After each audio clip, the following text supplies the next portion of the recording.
अस्सलामु अलैकुम वरहमतुल्लाहि वबरकातुहू। इस वक्त मैं कश्मीर की मारूफ शख्सियत हज़रत मौलाना अनवर शाह कश्मीरी रहमतुल्लाहि अलैहि के मस्कन के पास खड़ा हूँ। लोलाब में ये एक इलाका है, वरनऊ एक गांव है और उस गांव में ये इलाका है अनवराबाद। इस गांव को और इस इलाके को हज़रत के नाम की तरफ ही मंसूब किया गया। और इस वक्त जो आप मेरे सामने ये घर देख सकते हैं, ये जो कदीम सा घर नज़र आ रहा है, पुराना घर, ये दरअसल लोगों का कहना ऐसा है कि इस घर की निस्बत हज़रत की ही तरफ है। बाकी हकीकत हाल से अल्लाह रब्बुल आलमीन बेहतर वाकिफ़ है।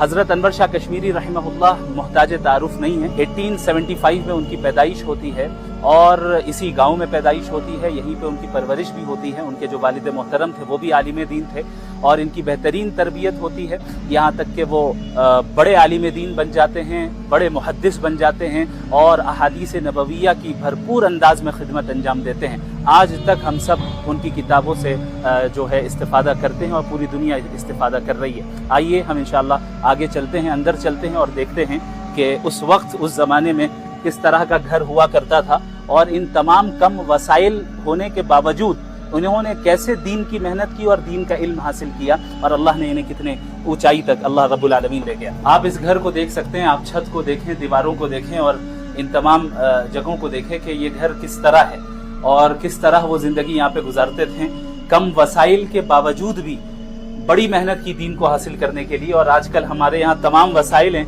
लेकिन उसके बावजूद जो है हम कभी कोताही करते हैं दीन को हासिल करने में। और इस तरफ भी बाज़ कमरे मौजूद हैं और ये ऊपर का जो हिस्सा है छत की तरह है।